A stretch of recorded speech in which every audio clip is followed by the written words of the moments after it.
Hey guys, what's up? It's TheTriGuy here. In this video, I'm going to be showing you guys the Look 675. So this bike is someone at the shop needed a new spoke on the rear wheel, and you can see it's pretty crazy how bent it was. I'm not really sure how that happened. So I thought I'd show you guys a bit of what this bike is all about. This bike is not their top model, but it's one of their better bikes, and it really is a super cool bike. It's really light and it's really stiff. I actually had a chance to ride another model that we have in the store that is the exact same bike, but it just has a bit of a different paint scheme and stuff. But everything else was exactly the same. And while riding that bike, you could steer so much better. I'm not really sure how to explain it, but the front end is just so much stiffer than most bikes, than my bike especially. And it just felt amazing to steer, to turn. It felt really precise, and that's something that I hadn't really felt before on any bike, and I really do like it. The thing is that this bike is very expensive. It's brand new, should be just over $5,000, so not in my price range at all, but it's definitely an awesome bike. Now, to go on to the specs of this bike, it has Shimano Ultegra everywhere, so everything is Ultegra: brakes, derailleurs, cranks, etc. So it's not top of the line, but I'm sure if you put on some Dura Ace or something, it would just be an awesome bike. So this bike is not extremely light, but it is very light. Compared to Look's top end bikes, this bike would feel very heavy. It's definitely not a heavy bike at all compared to most bikes. This is extremely light. Moving on to the stem. This is a really cool stem. So it's kind of weird. It's integrated into the frame. So basically, you don't have any spacers. You don't have any of that. The stem just sits right on top of the frame. Basically, it's kind of integrated into the top tube. So it creates like a straight line straight from the seat to the handlebars, and it looks really cool, but it also kind of looks weird.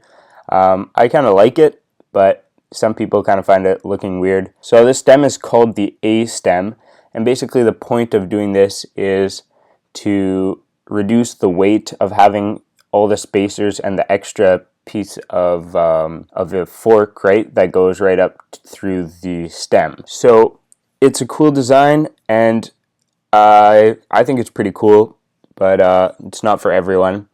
And the stem still has a bit of adjustments, so as you can see, you can add little spacers underneath to bring it up like half a centimeter or a whole centimeter, something like that. But you can't have a huge amount of adjustments, so that's where having the right size bike really is very important. The clamp to hold the seat post is actually also integrated into the top tube, so it creates a perfect line straight from the top all the way to the front, and that also looks really awesome. And basically the last thing about this bike is the saddle. It's a Selle Italia SLS saddle. Don't really know too much about it. Haven't really ridden with that saddle, but there you go. That's what it has.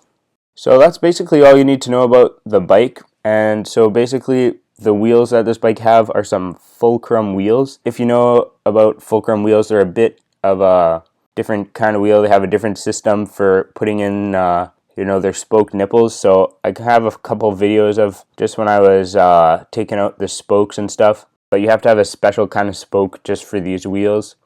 So, and as you can see here, the spoke that I had to replace just fits in like that, and there you go. And that's how it works. And then also, I'm not sure if I have a video of this, I don't think so, but basically, there are no holes in the rim to put the spoke nipples. I had to replace a spoke nipple. So to do that, you have to actually feed it through the hole for your tire valve, your tube valve, and then with a magnet, lead it all the way through the rim, all the way to the hole where it has to stick out and then connect with your spoke. So basically, it's a lot of trouble, a bit of work, but I guess they've calculated it all and it makes the wheels way less, or maybe it makes it stiffer. I'm not exactly sure, but it's a bit of a complicated process. But there you go. That's the Look 675 for you. Thanks for watching, everyone. If you like this video, make sure to check out the rest of the channel. And if you're not already subscribed, I'd love to have you join the channel. So make sure to do that.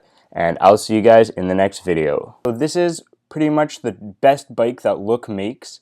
It is also one of the most expensive, around $13,000 in total for this specific model. And after watching this video today, you're going to be an expert on disc wheels. There are many reasons why someone would want to have a disc wheel, why it's a good thing to have. So the first reason why, say someone in triathlon would want to have a disc wheel